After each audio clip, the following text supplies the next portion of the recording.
Disclaimer, video ini bertujuan untuk sharing informasi berdasarkan analisa pribadi. Segala bentuk keputusan menjual atau membeli ditanggung trader sendiri.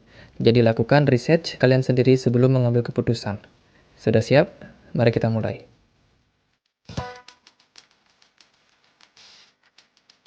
Hai semuanya, jadi di video kali ini kita akan ulas lagi seputar GMT. GMT di perdagangan hari ini itu sedikit naik, atau bisa dibilang ya sideways saja ya, di kisaran 0,03%. Dan setelah fase penurunan kemarin, yang mana GMT itu reject di level 1,2 dolar, saat ini GMT cuma bisa bertahan di level 1 dolarnya. Nah, kalau kita lihat dari CMC, hari ini Stephen atau GMT itu sudah jadi trending. Ada apa nih? Kenapa bisa GMT trending? Jadi GMT ini sudah turun sebenarnya cukup dalam. Sepertinya terjadi bubble pada koin GMT dalam beberapa waktu terakhir ya teman-teman. Karena sebelumnya GMT ini benar-benar banyak yang FOMO ketika market crypto lagi pada turun. GMT ini justru naiknya gila-gilaan di harga 4 dolar, dan sekarang turun ke 1 dolar, penurunan yang udah mungkin 70-an persen, 75% mungkin kira-kira.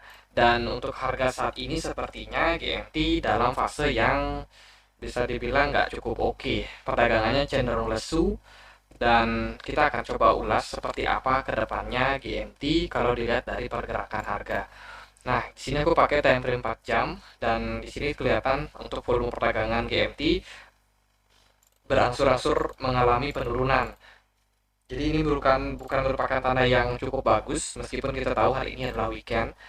Tapi perdagangan yang menurun seperti ini menandakan bahwa untuk kripto ini sepertinya semakin kurang diminati oleh pasar. Cuman yang menarik adalah kenapa hari ini GMT itu jadi trending di CMC. Apakah ada kemungkinan dari community GMT itu ya mungkin ada event, karena kan kita tahu ini adalah aplikasi ya, aplikasi pencatatan langkah gitu. Jadi kita jalan-jalan atau sedang berjalan, di langkah kita bisa ketahuan berapa, itu bisa untuk earn point atau berupa token, kemudian kita bisa redeem. Jadi kurang lebih kayak gitu. Dan GMT juga gencar melakukan airdrop.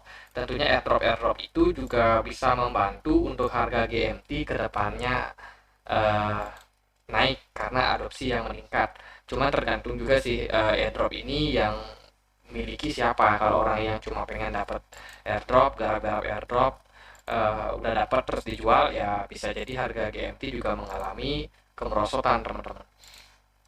Nah, ada beberapa level yang menurut aku penting ya untuk GMT. Yang pertama itu ada di kisaran 1,07 dolar. Ini merupakan area yang terbentuk dari pola broadening wedge, di mana terakhir GMT ini breakdown dari area tersebut, dan sekarang GMT itu berada di bawah dari level resistance di sini dengan volume perdagangan yang agak lesu. Untuk pergerakan harganya pun juga bisa dibilang sideways, cenderung lesu lah. Dari RSI sendiri menunjukkan tanda-tanda potensi untuk melanjutkan penurunan. Cuman ini masih dalam fase yang netral, masalah kemungkinan untuk naik juga ke depannya, dan ya potensinya mungkin bisa sampai ke level 1,1 dolar. Untuk target koreksi yang mungkin bisa dicapai itu adalah di support. Ini support agak kuat, beberapa kali juga ditahan ya untuk di harga tersebut, yaitu di 0,94 dolar. Untuk GMT menurutku cukup lesu perdagangannya, jadi dari segi pergerakan harga ini kurang menarik. Cuman dari yang kita lihat tadi ya, untuk trendingnya ini menarik sih. Ada apa sebenarnya tentang GMT? Apakah ada sesuatu di balik ini semua? Kalau aku cek dari Twitternya sendiri, itu ya biasa aja. Cuman dia kemarin ada tweet ya, jadi announcement Stephen Beta fase keempat upgrade on anti cheating. Jadi tidak bisa di-cheat untuk aplikasi dari GMT-nya. Mungkin setiap langkah yang tercatat itu nggak bisa diatur sedemikian rupa. Mungkin sebelumnya aplikasi ini tuh banyak yang melakukan cheat di aplikasinya. Jadi ya sepertinya sih lebih akan berpengaruh sama Stephen atau Stephen. Kalau dari pergerakan harga ya biasa aja teman-teman, nggak terlalu menarik menurut aku pribadi untuk GMT. Cuman untuk market kripto memang secara keseluruhan ya itu lagi pada lesu. Bitcoin pun juga hanya ada di level 29 ribu dolar, dan sekarang karena weekend volume perdagangannya juga lemah. Besok masih ada hari Minggu, jadi kemungkinan masih akan lesu. Untuk GMT mungkin akan terdampak juga sama pergerakan Bitcoin yang masih lesu. Kalau kita lihat dari time frame satu jam, mungkin kita bisa menemukan beberapa tanda. Dari 1 jam sendiri ini ada beberapa poin yang mungkin teman-teman perlu perhatikan. Beberapa kali GMT ini ketahan di area support 0,9. Ada apa di area tersebut? Apakah GMT memang sengaja dipertahankan ya? Dan juga untuk beberapa lower high, jadi sudah baru untuk swing low yang baru itu agak sedikit naik. Semoga ini merupakan tanda yang bagus untuk GMT kedepannya bisa untuk naik ya, testing ke 1,1 dolar. Cuman di harga saat ini juga ada potensi untuk GMT ini membentuk pola triangle di sini, dan kita juga perlu tahu kira-kira dia breakdown kemana nih.